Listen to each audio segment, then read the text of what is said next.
Part 3. Check it out. Intake manifold removal.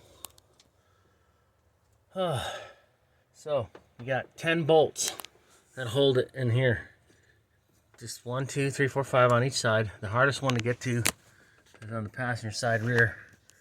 Had to take the long specialty Harbor Freight multi-bend wrench. Pretty cool ratchet. And then use my 1/4 inch with a swivel on there, universal socket. Was that a 5/16? Yeah, 5/16. All those bolts are 5/16. So then you pull that off. Pull those out, I mean. To get the fuel rail off, the hose, that takes a special tool. The fuel line, I have it bagged up right now. This is the fuel line right here. You can see the end of it, and it clips onto here to the fuel rail. Before you do that, take the cap off, bleed your fuel line. It's a Schrader valve. All you do is hit it, and you can see it's bleeding out a little bit still because there's still some pressure in there. No pressure, but I mean, still fuel in there. Put the cap back on so you can save that.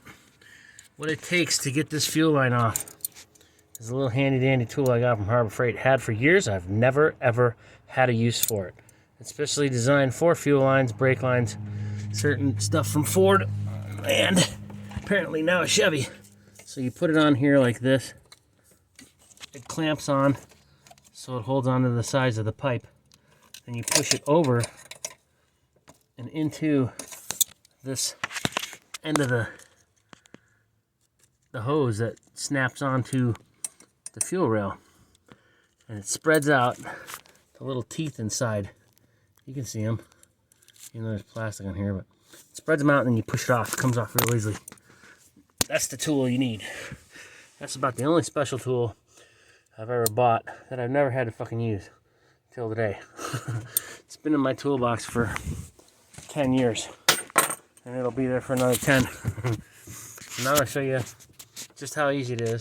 Once you take those 10 bolts off, you can leave your injectors in. And like I said, the injector clips are not easy. Let me show you how they work. Get a little closer. That little clip is a pain in the ass to get, especially on the passenger side when they're all facing away from you.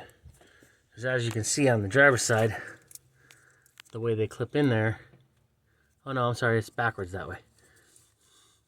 They're this way, so you can't see them on the driver's side to get to that little tab.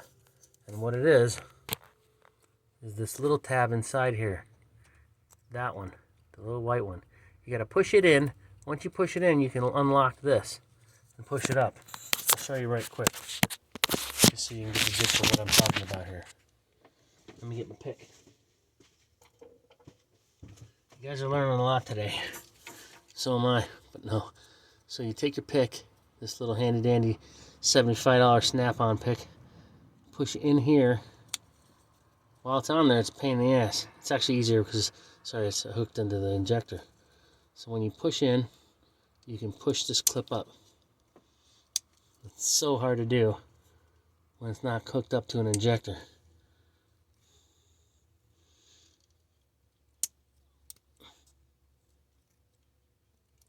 It's actually sometimes easier. There we go. There. You want to be careful because the tendency to break. I think you pull it out. I don't know how I did it, but I got them out. Yeah. What does it do? One or the other. But that's what it does. It goes up and down. Then you can push the tab in on this part to release it. This piece right here, the gray button, when you push on the gray button, it moves right there, just enough to release it off the injector. Then you're golden. That's the hardest thing to do on this. So now I'll set up the camera so we can get you to be able to see just how easy it is to pull this manifold off.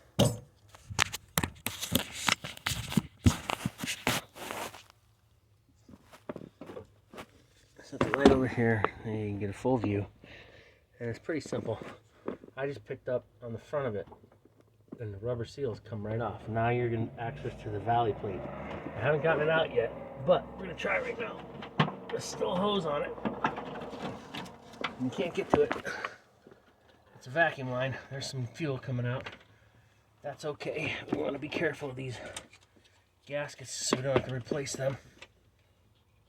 And hold this right here. We're going to take the clamp off, whatever it takes to get, oh, we'll just disconnect it from the brake booster. We'll take this hose off. A bunch of fuel coming out, I don't care though. We'll take this hose off of the brake booster, and then we can pull the manifold out. That's how you do that shit. Next video I'll show you how you get this valley pan cover off.